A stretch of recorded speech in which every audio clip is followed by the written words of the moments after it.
그들이 작별하고 안디옥에 내려가 무리를 모은 후에 편지를 전하니 읽고 그 위로한 말을 기뻐하더라. 유다와 실라도 선지자라 여러 말로 형제를 권면하여 굳게 하고 얼마 있다가 평안히 가라는 전송을 형제들에게 받고 자기를 보내던 사람들에게로 돌아가되 바울과 바나바는 안디옥에서 요하며 수단 다른 사람들과 함께 주의 말씀을 가르치며 전파하니라. 며칠 후에 시작.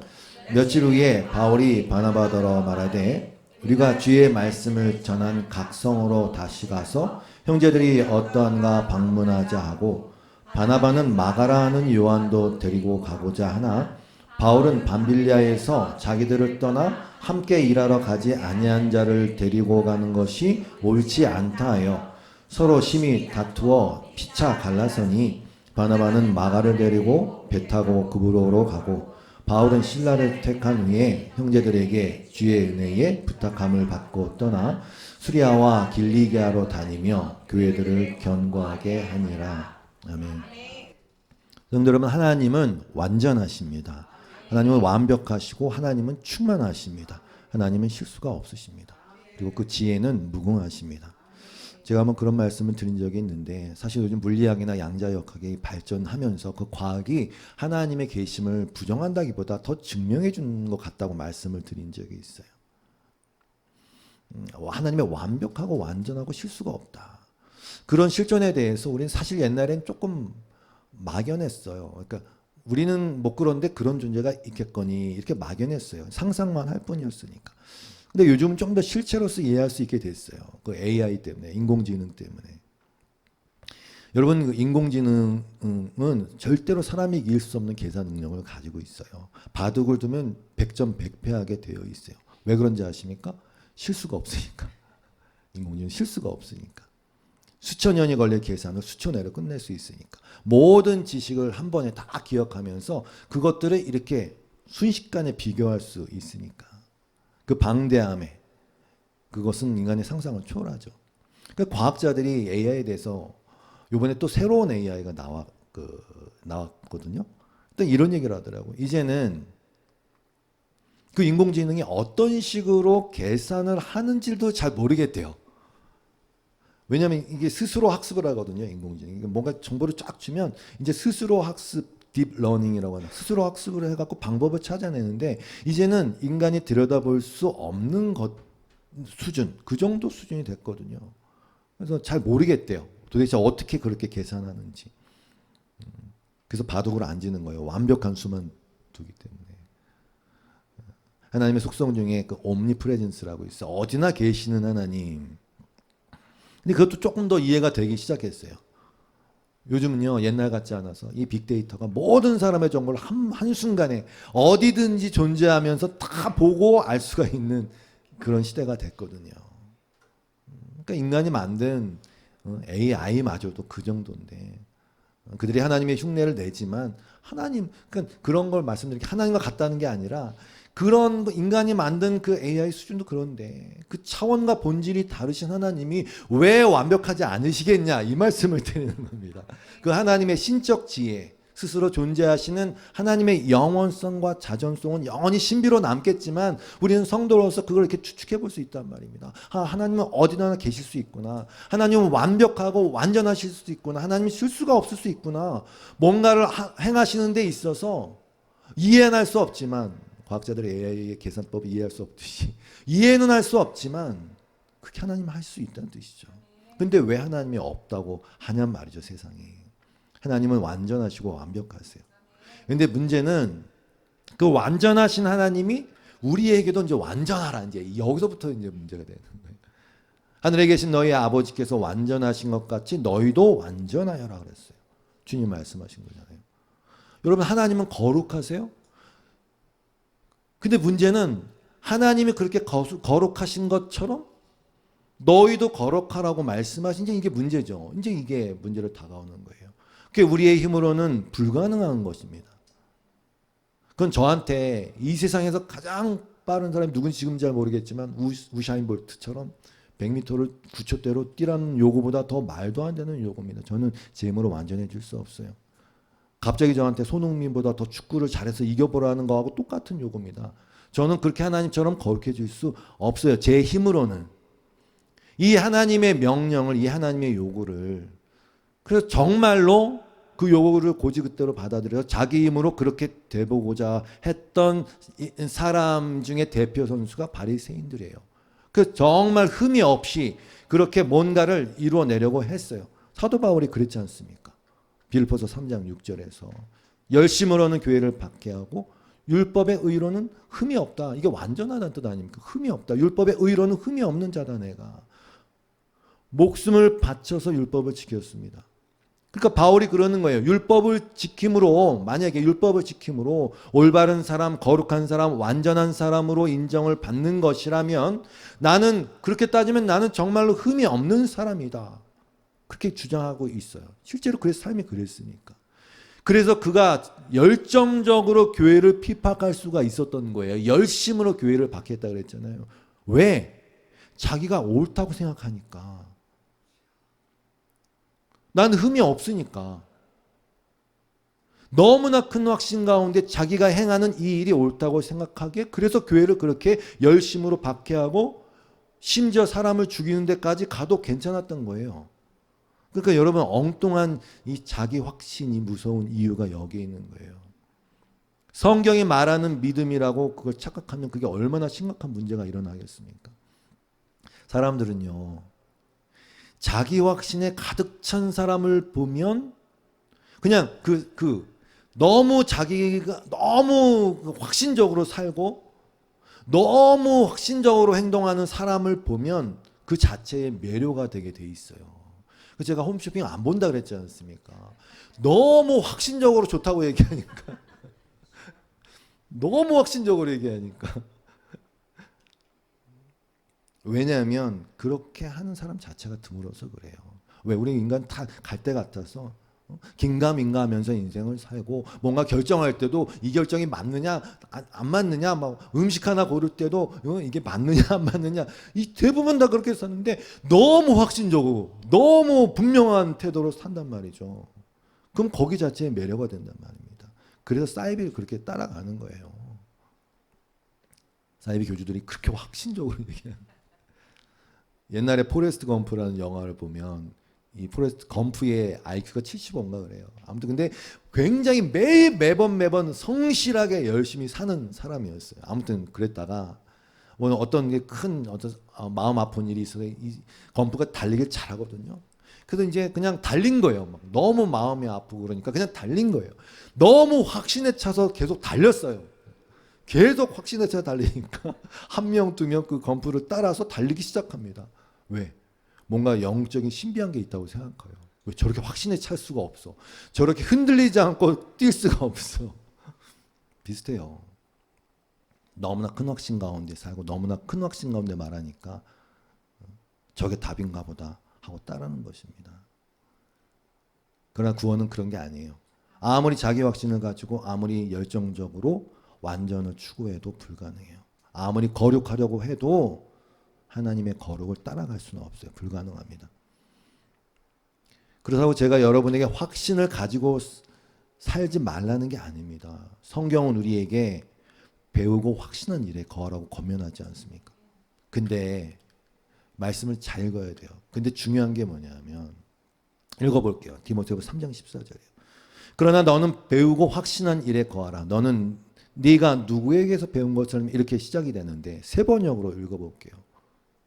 그러나 그대는 그대가 배워서 굳게 믿는 그 진리 안에 머무십시오. 이런 뜻입니다. 그냥 너 확신을 가져.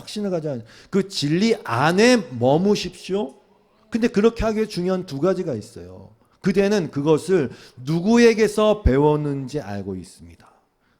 그리고 15절. 그대는 어려서부터 성경을 알고 있습니다. 성경은 그리스도 예수를 믿는 믿음으로 말미암아 그대에게 구원에 이르는 지혜를 줄 수 있습니다. 중요한 게 두 가지를 얘기한 거예요. 누구에게서 배웠느냐. 지금 저한테 배웠다 이런 얘기하는 게 아니에요. 그런 게 중요하다. 그게 아니라 잘 배우는 게 정말 중요하다는 뜻입니다. 사도 바울이 교회의 거짓 선생들을 그토록 경계했지 않습니까? 누구에게서 배웠느냐가 중요합니다. 그리고 확신한 일에 거한다는 뜻은 여기 나와 있듯이 그 진리 안에 거한다는 뜻이고요. 그리고 그 진리는 뭐냐? 성경이 말하는 진리는 뭐냐? 이거 그리스도 예수를 믿는 믿음, 그것만이 답이다. 그 얘기를 하고 있는 거야. 너 무슨 일을 하든지 확신 가운데 뭘 해야 된다, 이런 얘기를 하는 게 아니란 말입니다. 잘 배우고 그 진리가 뭘 말하는지를 알고 그 진리 안에 머무르라는 뜻입니다. 이 말씀은. 아무튼 우리는 그 하나님의 완전하심처럼 완전해질 수 없고 하나님의 거룩하심처럼 거룩해질 수가 없는데, 하나님이 완전하라는 그 명령이 예수님이 십자가에서 다 이루었다라고 선포하심으로 이루어졌고, 내가 거룩하니 너희도 거룩하라는 하나님의 말씀이 예수님이 우리의 의와 거룩과 구원이 되심으로 이루어졌습니다. 그래서 우리에게 그렇게 됐어요. 그런데 이 말씀을 묵상하다 이런 생각이 들었어요. 내가 완전하니 너희도 완전해라. 내가 거룩하니 너희도 거룩하라. 애초에 하나님은 우리에게, 저와 여러분 인간들에게 너무나도 명확하고 확실한 힌트를 주신 거라는 생각이 들었어요. 무슨 말이냐면, 그 명령은 내가 완전하니 너희도 완전해라, 내가 거룩하니 너희도 거룩하라는 이 명령은 우리로 하여금 딴 길로 가지 못하게 가장 커다란 표지판을 세워주신 거예요. 이해 잘 안 되시죠? 애초에 다른 길은 갈 수도 없게 하나님이 애초에 그렇게 막아서셨단 말입니다. 여러분, 우리가 막다른 골목에 살 수 있는 일은 딱 하나밖에 없어요. 돌아가는 거 아닙니까? 돌아가는 거 아닙니까? 그 하나님의 완전함에 대한 요구, 그 명령은 사실 막다른 길입니다. 불가능한 길입니다. 그 결론이 뭐냐 그러면, 그러니까 예수라는 길만 봐라, 거기로 가게 하나님이 애초에 그렇게 하신 거라는 뜻입니다. 아예 표지판을 세워두시는 것이라는 뜻입니다. 그리고 그것이 사실이라는 것을 역사를 풀어 흐르게 하셔서 그 역사를 통해서 우리가 경험하는 거 아닙니까? 이 땅에는 그런 진짜 길이 없구나. 이 땅에는 진짜 소망이라는 것이 없구나. 아무리 인간들 스스로가 포장하고 위장하고 해도 인간은 하나님이 아니구나. 물론 그 표지판이 보이는 사람에게만 보이는 것도 사실입니다만, 그렇게 예수만이 길이라는 것을 이미 그 명령을 통해서 우리에게 가르쳐 주셨다고 저는 생각을 합니다. 그렇다고 해서 이 하나님의 명령인 완전하라 거룩하라 하는 것이 그냥 예수라는 길로 우리를 그 외통수로 몰아서 이렇게 예수를 발견하게 하는 역할만 한 것도 아니에요. 사실 우리에게 목표를 제시해 주신 거예요. 목표를 제시해 주신 거예요. 목표가 없으면 우리는 존재 이유가 없어집니다.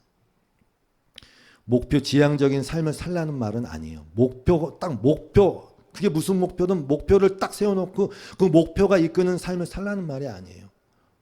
그런 말을 하는 게 아니에요. 무엇을 위해서 살 것인가가 사실 존재 이유 아닙니까? 하나님 우리를 그런 존재를 만드시고 자연스럽게 그 존재로서 목표가 생기게 하셨거든요. 성도 여러분, 이 완전하라 거룩하라 하나님이 명령하신 이유가 뭡니까? 그것은 그 말 안에 답이 있어요. 그렇게 표현하셨거든요. 내가 완전하니 너희도 완전하라. 내가 거룩하니 너희도 거룩하라고 말씀하셨어요. 그냥 야 너 완전해야 돼, 너 100점 맞아야 돼, 그게 아니에요. 야 너 거룩해야 돼, 그렇게 표현하지 않았어요. 내가 완전한데 난 너가 완전해야 된다고 생각해. 내가 거룩한데 너도 거룩하게 되어야 된다고 생각해. 왜? 우리를 하나님처럼 되게 하시는 게 목적이니까.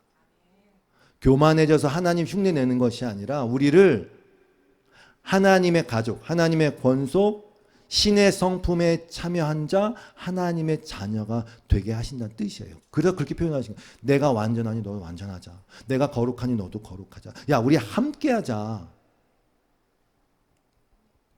그래서 하나님은 우리를 완전하게 하시고 거룩하게 하시기 위해서 그 사랑의 최고봉이신 당신의 아들 독생자 예수를 이 땅에 보내셔서 십자가에 달리게 하셨어요. 그 완전함과 거룩함을 이루게 하시기 위해서. 오늘 우리는 그런 사랑을 받은 자들입니다. 그래서 그 명령, 완전함과 거룩함은 우리에게 어떤 목표가 됐어요. 바울이 말하는 것처럼 우리 자신이 그리스도 안에서 발견되려 함입니다. 예수 그리스도가 우리의 완전함이고 우리의 거룩함이고 우리의 지혜고 우리의 구원이라는 고백뿐만 아니라 그렇게 지혜고 완전함이고 거룩함이고 구원이신 그리스도 안에 우리가 거하는 사람이라는 게 중요한 것이란 말입니다. 그 존재. 그렇게 되는 것이 성도 여러분의 저의 인생의 목표요 정체성입니다. 결국은 그리스도를 닮은 삶, 그리스도를 자랑하고 보배로이 여기는 삶, 그리스도의 마음을 품는 삶, 그게 우리의 인생의 목표가 된 것입니다. 한마디로 그리스도 예수를 사랑하는 삶. 그냥 이거면 다 그냥 되는 것 같아요. 왜? 여러분 사랑하면 보고 싶고 사랑하면 닮고 싶고 사랑하면 소중히 여기고 사랑하면 그 마음을 품게 되니까. 그러니까 하나님의 계명은 그냥 하나님을 사랑하라예요. 그냥 그게 끝이에요. 우리가 수많은 여러 가지 뭐 율법적인 거 학문적인 거 막 풀어야 제끼지만 하나님의 원하는 건 딱 하나예요. 나는 너를 사랑한다. 난 너도 나를 사랑했으면 좋겠다. 나는 완전하다. 너도 완전했으면 좋겠다. 나는 거룩하다. 너도 거룩했으면 좋겠다. 나는 너가 나의 가족이 되었으면 좋겠다. 그게 성경이 말하는 모든 것입니다. 그러면 성도 여러분, 여러분은 무엇 때문에 이 신앙생활이라는 걸 하십니까? 여러분 구원을 목표로 합니까? 아니면 예수를 사랑하는 것을 목표로 합니까? 누군가와 결혼할 때 그 사람 자체가 아니라 그 사람의 어떤 것, 뭐 능력, 외모, 돈 등등 그것이 목표가 되면 아마 계속 하나로 존재하기 어려울 것입니다. 왜? 그건 다 변하는 거니까. 돈은 있다가도 없는 것이고 능력은 힘 떨어지면 떨어질 것이고 외모는 저도 옛날에 멋있었거든요. 외모는 뭐 어쩌겠어요. 근데 그거 가지고 사랑의 조건을 내세웠다면 하나로 계속 존재할 수 없어요. 다 변해요. 그런 항목들이 그 사람 자체는 아니잖아요. 그러니까 이걸 질문하는 거예요. 혹 예수 그리스도의 신부로 그분과 하나 되고 싶은 이유가 그 재산권 나눠 가지고 싶어서 그분이 가지고 있는 그 천국의 재산이나 그분이 할 수 있는 여러 가지 능력 때문이라면 그게 틀렸다는 게 아니라 당연히 그거 다 만왕의 왕이시고 아름다우신 분이시고 거룩한 분이시고 맞아요. 그러나 그것 때문이라면 여러분은 그리스도와 함께 한 몸 되기 힘드실 거예요. 목적이 잘못됐기 때문에. 성도 여러분, 사도 요한의 말처럼 사랑은 여기 있으니 하나님 먼저 우리를 사랑하신 거예요. 그리고 우리에게서 나오는 합당한 반응, 그 사랑의 관계는 우리를 먼저 사랑하사 자기를 버리신 그 하나님의 사랑인 예수 그리스도의 사랑에 순복하는 거, 그 사랑에 감탄하는 거, 그 사랑의 모든 것을 다 잃어도 될 만큼의 가치를 느끼는 거, 그게 하나님이 원하시는 겁니다. 여러분이 이제 육체 가운데 계속 살아가는 것은 바울이 얘기한 것처럼 나를 사랑하사 나를 위하여 자기 자신을 버리신 하나님의 아들을 믿는 그 믿음으로 그 사랑 안에 거함으로 사는 것이다. 그러니까 예수님의 어떤 뭐 줄 수 있는 능력 이런 거 이거 잘못 찾은 거, 번지수 잘못 찾은 거예요. 그래서 광야에서 하나님이 뭘 주셨습니까? 이스라엘 백성에게 진수성찬 준 게 아니에요. 하나님 그러시잖아요. 신명기 29장 5절에서 주께서 40년 동안 너희를 광야에서 인도하게 하셨거니와 너희 몸에 옷이 낡아지지 아니하였고 너희 발에 신이 헤어지지 아니하였으며. 여러분 이게 좋게 들리죠? 하나님 이거 제가 예상했던 거하고 뭔가 잘못된 것 같아요. 잘못된 거예요. 이건 아니에요.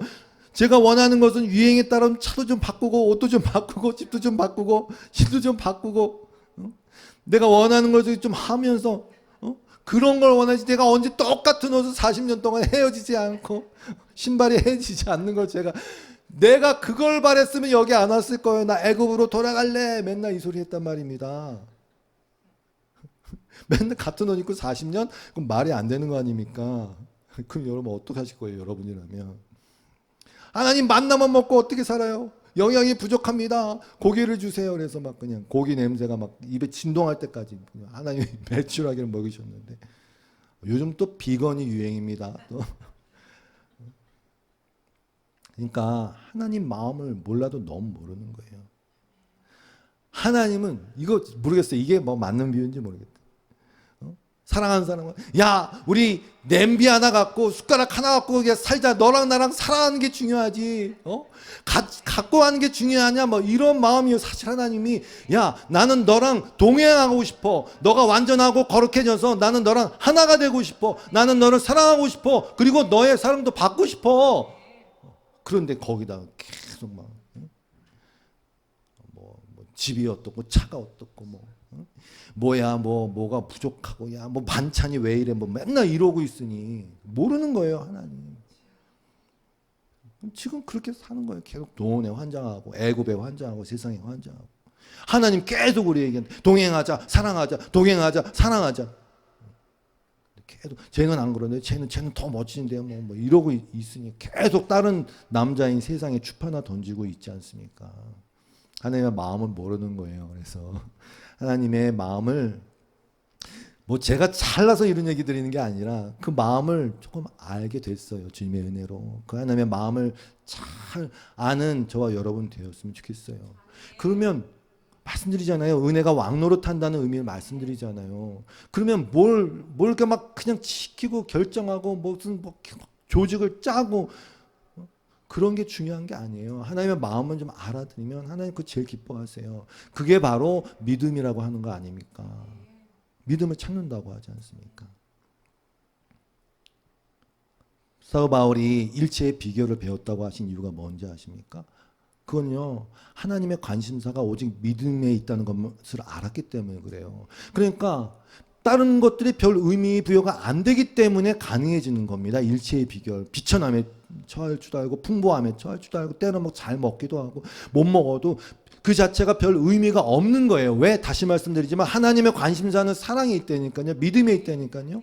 그리고 진짜 사랑은 뭐가 없어도 그게 나와야 진짜 사랑 아닙니까?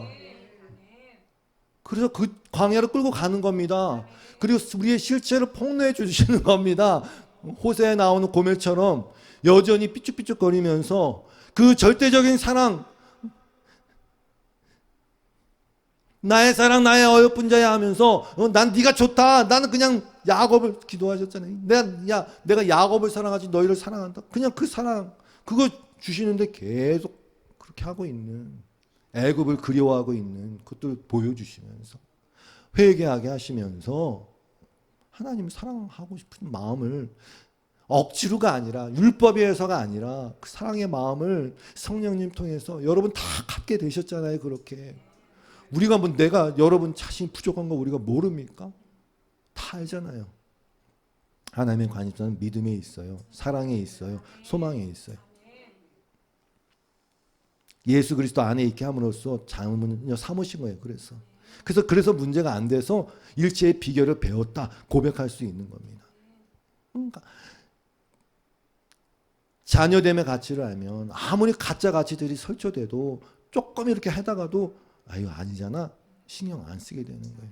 이 세상에서의 성공과 실패가 과연 하나님의 말씀하신 성공과 실패가 같습니까? 전혀 아니에요. 그래서 계속 하나님의 관심사에 집중하다 보면 사단 마귀가 우리 앞에서 아무리 이 세상의 가짜 영광을 가지고 막 흔들어대고 뭐 프랭카드를 걸고 뭐 붕하고 울려대고 야 여기 좀 봐, 야 여기 좀 봐, 여기 좀 봐 해도 한번 쓱 보다가 에이, 가짜네 콧방귀도 안 끼게 되어 있어요. 성도가 바로 그런 자들입니다. 그래서 그 표현이 있잖아요. 이런들 어떠하리 저런들 어떠하리. 이 말은 세상에 목숨 걸지 않고 하나님의 사랑 안에서만 참 의미를 두는 성도들이 할 수 있는 말이에요. 그게 사도 바울의 고백이거든요. 비천에 처하나 풍부에 처하나 나한테 중요한 건 그게 아니라 괜찮아. 그리고 그렇게 그 경지에 그 깨달음에 그 진리에 이르게 모든 것을 하시고 모든 것을 가능하게 하신 분은 오로지 하나님의 완전하심에 있는 거예요. 그것만이 저와 여러분의 담보예요. 담보. 성령님이 우리의 담보예요. 그래서 그래서 모든 어떤 상황이 일어나도 모든 것이 합력하여 선을 이루시지. 왜? 하나님은 완전하시니까. 하나님 완전하시니까. 나에게 닥쳐오는 모든 일의 과정도 모르겠고 해결 방법도 모르지만 결과는 눈에 보듯이 뻔하게 보여요. 결국 내 믿음을 더 성숙시키겠구만. 결국 하나님에 대한 사랑을 더 옛날에 그런 어떤 그냥 포장만 잘 된 그런 게 아니라 요만큼이라도 어떤 진실된 사랑을 나에게 갖게 하겠구나. 이런 것들을 알게 되죠. 나는 비록 빌빌거릴 때도 있고 한탄하고 원망할 때조차도 있겠죠. 실망하고 실수하겠죠. 반드시 그럴 겁니다. 인간이니까. 그러나 하나님은 완전하시다. 이게 성도의 결론이에요. 성도 여러분, 올 한 해 동안 진리가 여러분을 더 자유케 하시기를 주님으로 축원합니다. 제가 자유를 드릴게요. 한번. 여러분 삶과 죽음에 너무 바동되든지 마세요. 제 결론을 말씀드릴게요. 여러분 다 죽습니다. 안절부절하지 마세요. 어차피 죽습니다. 그리고 또 안심시켜 드릴게요. 여러분 반드시 실수합니다. 그러니 경직되어 있지 마세요. 실수 안 하려고 너무 이렇게 하지 마세요. 힘주지 마세요. 최선을 다하되 자유하세요. 제가 이 말씀을 쭉 드린 이유는 예수님 만난 바울 3층청 경험하고 자기 부인의 그리고 사도 중에 가장 작은 자라 고백하고 그 바울도 자기 성질을 못 죽였으니까 오늘 본문이에요. 오늘 무슨 내용이냐면 앞의 내용이 그거예요. 바울이 1차 전도 여행을 마쳤어요. 그 다음에 바로 예루살렘 회의가 있었어요. 왜? 전도 여행 중에 이방들이 막 회개하고 성령 받는 역사가 일어났거든요. 근데 유대인들이 봤을 때는 이 개같이 여기는 존재들, 지옥의 땔감이라 여겼던 이방인들이 전도했더니 말씀 받고 성령 받고 하나님의 자녀가 됐대요. 이방인들이 성령 받을 수 있는가? 그리고 또 여전히 율법을 지켜야 할례를 받든 뭘 해야 구원을 얻는다고 주장하는 유대인 회심자들이 있었어요. 정말 끈질긴 인본주의거든요. 그러니까 이걸 해결해야 되니까 예루살렘 교회에 회의가 열렸어요. 사도들과 교회 지도자들, 장로들이 모여서 회의를 열었고 결론을 내렸어요. 어떻게? 주님은 차별 없다. 그들도 믿음 주셨다. 그리고 너희 왜 자꾸 어찌하여 하나님을 시험해서 우리 조상과 우리도 능히 매지 못하던 멍에를 제자들의 목에 두려느냐. 지금도 마찬가지입니다. 맬 수 없고 해결할 수 없는 멍에를 왜 자꾸 성도들의 목에다 거냐 말입니다. 하나님의 사랑을 알도록 도와야지. 그러면서 11절 우리는 그들이 우리와 동일하게 주 예수의 은혜로 구원받는 줄을 믿노라. 결론 딱 났어요. 그리고 은혜를 받은 하나님의 자녀답게 사는 몇 가지 항목을 알려줬어요. 왜? 품위가 있잖아요. 품위. 음행하지 말고 우상에게 재물 준 거 먹지 말고 목매어 죽이는 거 이거 피하고 피 멀리하고 그렇게 정했단 말이죠. 그리고 그 결정문을 적어서 편지에 적어서 전하라고 합니다. 그래서 오늘 본문에 이렇게 이어지는 것입니다. 30절이에요. 그들이 작별하고 안디옥에 내려가서 무리를 모은 후에 편지를 전하니 읽고 그 위로한 말을 기뻐하더라. 유다와 실라도 선지자라 여러 말로 형제들을 권면하여 굳게 하고 얼마 있다가 평안히 가라는 전송을 형제들에게 받고 자기를 보내던 사람에게로 돌아가되 유다와 실라는 돌아갔고 그 얘기입니다. 35절 바울과 바나바는 안디옥에 유하며 수다한 다른 사람들과 함께 주의 말씀을 가르치며 전파하니라. 바울과 바나바는 안디옥에 남았어요. 편지를 전해준 다음에 그리고 말씀을 가르치고 있었을 때 그때 사도 바울이 바나바에게 다시 선교 여행을 떠나자 그렇게 제안을 합니다. 이것도 잘 들어주시기 바랍니다. 36절이에요. 며칠 후에 바울이 바나바더러 말하되 우리가 주의 말씀을 전한 각 성으로 다시 가서 형제들이 어떠한가 방문하자 하고 떠나자 하면서 계획이 뭐냐면 1차 전도여행 다녔던 데 있지 거기에 다시 방문해서 그 믿음을 좀 확고하게 우리가 도와주자. 이게 원래 목표였습니다. 그런데 좀 다른 점이 있어요. 1차 전도여행과 다른 점이 있어요. 뭐냐 하면 1차 전도여행 때는요 이런 과정이 있었어요. 안디옥 교회에 선지자들과 교사들이 있으니 쭉 있고 그들이 막 주를 섬겨 금식을 막 했어요. 그리고 성령님이 이르셨어요. 말하셨어요. 성령이 이르시되 내가 불러시키는 일을 위하여 바나바와 바울을 따로 세우라 하시니 이에 금식하며 기도하고 두 사람에게 안수하여 보내니라. 4절 두 사람이 성령의 보내심을 받아 이렇게 되어 있단 말입니다. 그러니까 이게 바울이 가자 이렇게 해서 간 게 아니에요. 막 금식하고 기도하고 있는데 성령님이 말씀하셔서 따로 세워라 보내자 이렇게 됐어요. 그런데 이번에는 좀 달라요. 사도 바울이 뭔가에 상당히 고무되어 있는 것 같아요. 이유가 있어요. 우선 자신들의 사역이 예루살렘 교회의 인정을 받았어요, 여러분. 그전에는요, 사도 바울은 교회를 핍박하던 자입니다. 저 사람이 어떻게 사도가 돼? 뭐 이런 눈초리가 너무 많았어요. 사실 사도의 조건인 예수 그리스도와 함께 생활하지도 않았어요. 근데 이번에 예루살렘 교회의 인정을 받았어요. 그리고 이방인들 향한 자신의 사역의 정당성을 인정을 받았어요. 더불어서 사도 바울의 그 사도권과 권위도 견고해졌어요. 그리고 그 안디옥 교회가 성장세가 두드러집니다. 안디옥 교회에서 그리스도인이라 일컬음을 받은 일이 처음 발생했죠. 그리고 흉년이 들었을 때 예루살렘 교회에다가 부조를 보낸 게 안디옥 교회입니다. 그리고 안디옥 교회에서 파송을 해서 그 1차 전도 여행이 이루어졌던 것입니다. 이 모든 상황들 사도 바울이 약간 이렇게 좀 고무됐어요. 근데 여기서 문제가 발생합니다. 바나바와 다투는 일이 발생했어요. 그 이유는 마가라고 하는 요한을 데리고 갈 것이냐 말 것이냐의 문제였습니다. 그 서로 심히 완전히 정말 심하게 다퉈서 이제 갈라졌어요. 바나바는 요한을 동행시키고자 합니다.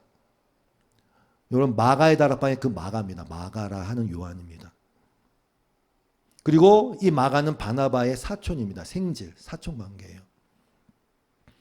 1차 전도 여행 때 밤빌라에 있는 버가까지 동행했는데 무슨 이유에서인지 이 마가가 예루살렘에 돌아간 일이 있거든요.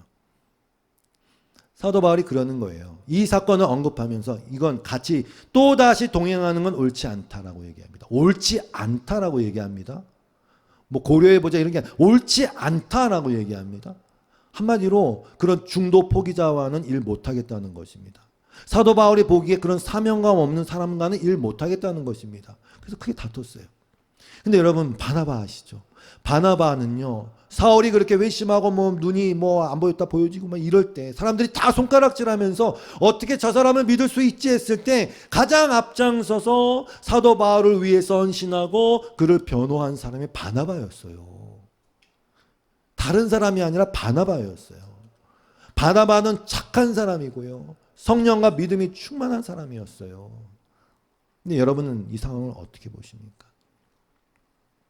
예루살렘 회의 이후에 바울의 입지가 강화되었어요. 죄송한 얘기지만 바나바의 도움이 예전처럼 그렇게 필요하지 않았을 수도 있어요. 왜? 이미 이제 바울은 독자적 권위가 세워졌거든요. 인정받았거든요. 바나바는 이 모든 부분에 실망을 했던 것 같아요. 자신의 고집을 굽히지 않는 바울.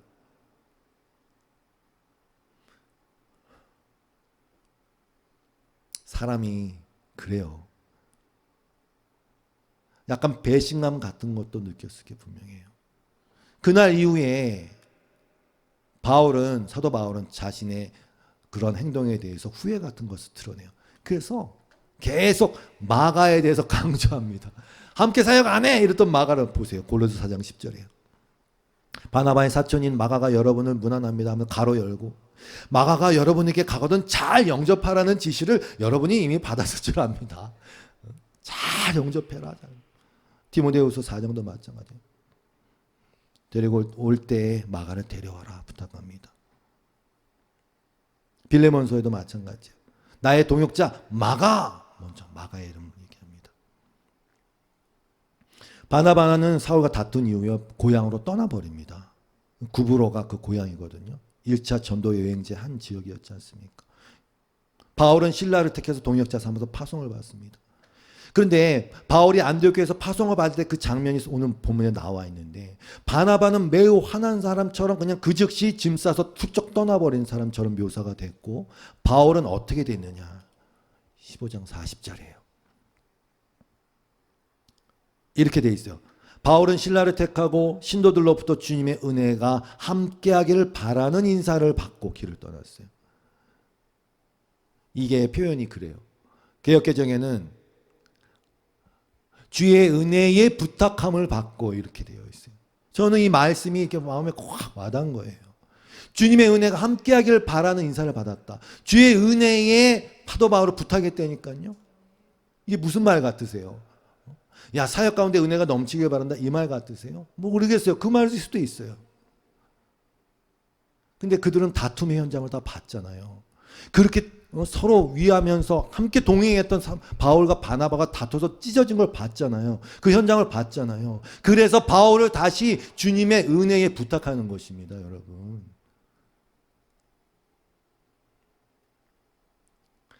바울의 행선지는 육로를 통해서 북상해서 자기 고향인 다소를 향하는 걸로 보여요. 바나바도 고향으로 갔고 바울도 고향으로 갔어요. 근데 여러분이 본문에서 아셔야 될 게, 원래 계획이 뭐였냐면 1차 전도 여행을 갔던 데를 다시 가자, 그거였어요. 거기 바나바의 고향인 구브로가 가장 큰 위치를 차지하고 있었어요. 근데 거기 안 갑니다. 빠져 있어요. 바나바와의 감정적 대립 때문인지 그런 의욕을 갖게 하는 부분이에요. 결과적으로 볼 때 바울의 2차 전도 여행은 원래 그렇게 계획했던 1차 전도 여행지의 재방문이 아닌 게 되어버렸고, 사실 그것 때문에 다시 새로운 복음 전도의 도전이 열렸고, 결과적으로는 더 많은 지역에 복음이 전해지는 일이, 열매가 맺어졌어요. 무슨 얘기입니까? 모든 것이 합력하여 선을 이루어요. 그러니까 하나님은 이 다툼조차도 하나님은 선하게 복음을 전하는 어떤 그런 도구로 사용하신 것을 보게 됩니다. 인간의 불완전함, 그리고 하나님의 완전함, 이 둘 다를 오늘 본문을 통해서 보게 된다는 것입니다. 이 말씀이 저와 여러분에게 위로가 되었으면 좋겠어요. 근데 여러분, 바울은 바리새인 중에서도 바리새인이에요. 그가 그 자신에 대해서 뭐라고 얘기합니까? 나는 육체를 신뢰할 만하다. 그러니까 이 몸을 통해서 이 육체를 가지고 할 수 있는 모든 일을 나는 열심히 했고, 나는 가능하게 했고, 누구와 비교해도 나는 절대로 꿀리지 않는다. 그 말을 하는 거거든요. 그 열심이라는 단어가 헬러 젤로스입니다. G-E-A-L, G-E-A-L. 바울은 바리새인이었을 뿐만 아니라 정력적이고 열성적인 바리새인이었어요. 열심을 따라올 자가 없었어요. 그래서 교회를 그렇게 핍박한 것을 예로 들은 거예요. 이렇게 열심히 내가 그렇게 했다. 그런데 여러분, 바울은 그런 사람이에요. 자기 자신의 확신에 차면 그걸 굽힐 줄 모르는 사람이에요. 그리고 그 부분에 있어서는 전투적으로 싸우는 사람이에요.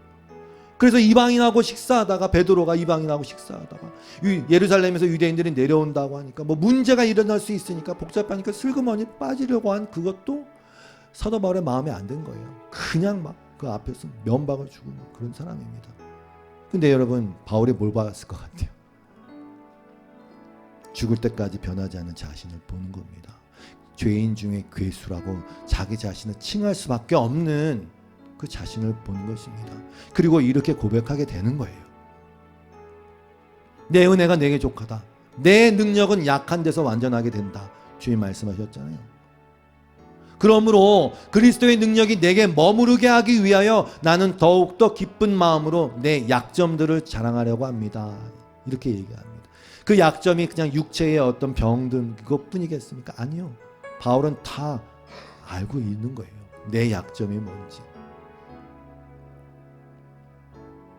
로마서 8장 26절도 마찬가지예요. 성령께서도 우리의 약함을 도와주십니다. 아멘. 근데 여러분, 결론은 이것입니다. 저는 지금 쭉 얘기한 게 뭘 이야기하는 거냐면 오직 예수를 말하고 있는 거예요. 예수님만 보라고 말씀드리고 있는 거예요. 믿음의 주여 온전케 하시는 예수를 바라보자고 말씀을 드리는 거예요. 그러니까 여러분, 실패를 너무 두려워하지 말라고 말씀을 드리는 거예요. 특히 젊은이들한테 말하고 싶어요. 하나님 안에서 뭐든 열심히 하시고 실패를 두려워하지 마세요. 두려워 말라, 내가 너와 함께한다. 놀라지 말라, 내가 너의 하나님이 된다라고 하시는 말씀을 마음속에 품으셨으면 좋겠어요. 우리에 대해서 말해볼까요? 저에 대해서 말해볼까요? 저는 완전하지 않습니다. 우리는 실수투성입니다. 우리는 그 잘난 아집에 놀아나기 십상입니다. 우리는 자기 자신의 성격조차도 때로는 이겨내지 못하는 사람들입니다. 그렇게 하는 게 그리스도인이냐? 네, 그리스도인입니다. 왜? 그리스도인이라는 존재는 그래서 예수 그리스도를 믿고 예수 그리스도의 은혜 안에 머물려고 하는 자들은 아닙니까? 그래서 여러분, 예수를 믿고 의지합시다. 제가 아는 리더 중에도 그 한계를 넘지 못하는 리더들이 너무 많아요. 그들은 손가락질 하지 말고 마음속으로 이렇게 생각합시다. 그들을 위해 기도하면서, 그래, 우리가 계속해서 주 예수의 그리스도에 머물러야지. 은혜에 부탁한다. 사도 바울은 은혜에 부탁한 것처럼 저도 저를 하나님의 은혜에 부탁합니다. 그리고 여러분에게 자유를 선포하고 싶습니다. 우리는 불완전합니다. 그래서 말씀드린 거예요. 그러니까 자유하라고 말씀드리는 거예요.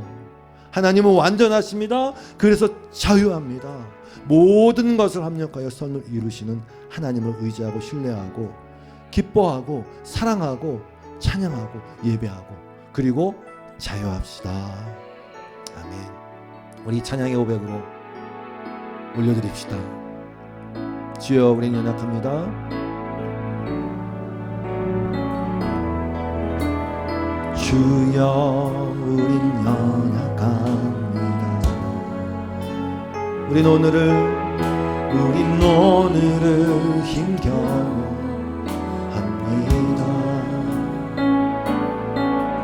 주 뜻 이루며 살기에 부족합니다. 우린 연약합니다. 주여, 우린 넘어집니다. 주여, 우린 넘어집니다. 오늘 하루도 실수합니다. 주의 긍휼을 구하는 죄인입니다. 주만 바라봅니다. 하나님 주님의 온 세상 위에 넘칩니다. 온 세상 위에 넘칩니다. 가릴 수 없는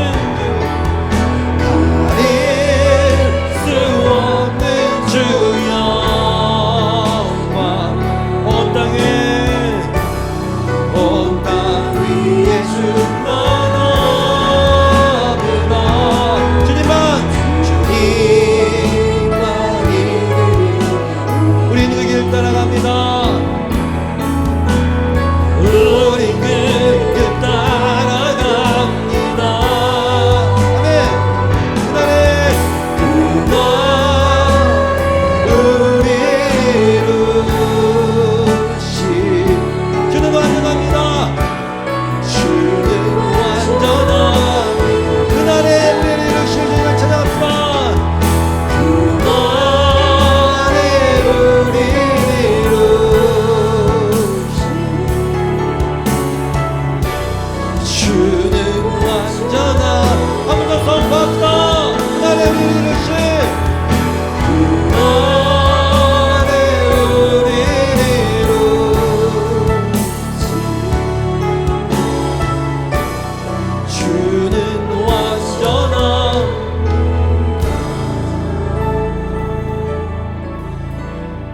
진리가 너희를 자유케 하리라. 주의 영이 계신 곳에 자유함이 있느니라. 하나님, 우리를 진리를 알게 하시고 진리 안에 머물게 하셔서 감사합니다. 우리를 보게 하셔서 감사합니다. 거기에 멈추지 아니하고 하나님의 완전하심을 보게 하셔서 감사합니다. 하나님, 이 새해를 2024년 새해를 맞아요 살아갈 때에 하나님, 우리 안에 모든 두려움, 모든 혼란, 이 세상의 모든 어지러운 소식 가운데서도 주님의 완전하심을 바라보고 주님을 붙들게 하시옵소서. 자유케 하시고 담대하게 하시고 주님으로 즐거워하게 하시고 그 믿음 위에 서서 우리의 달려갈 길을 잘 달려가는 우리 모두가 되게 하여 주시옵소서. 움츠러들지 않게 하시고 상처 가운데서 이제 자유케 하여 주시고 이제 그 진리 안에 머물게 하여 주시고 하나님의 말미암아 복된 삶, 행복한 삶을 살아가는 우리 모든 성도들 되게 하여 주시옵소서. 예수님의 이름으로 기도드리옵고 주 앞에 드리는 모든 예물과 헌신과 기도에 응답하시는 주님, 가장 좋은 것으로 필요한 것으로 주님의 때에 맞는 것으로 응답하여 주시옵소서. 예수님의 이름으로 기도드리옵고 이제는 우리 주 예수 그리스도의 놀라우신 은혜와 하나님 아버지의 완벽하시며 완전하시며 극진하신 사랑하심과 성령님의 도우시며 교통하심이 우리의 불완전함을 깨달아 하라. 우리의 눈을 들어 완전하신 하나님을 바라보며 예배한 모든 예배자들 위해 이 교회 위에 영원토록 함께 하시기를 간절히 축원하옵나이다. 아멘.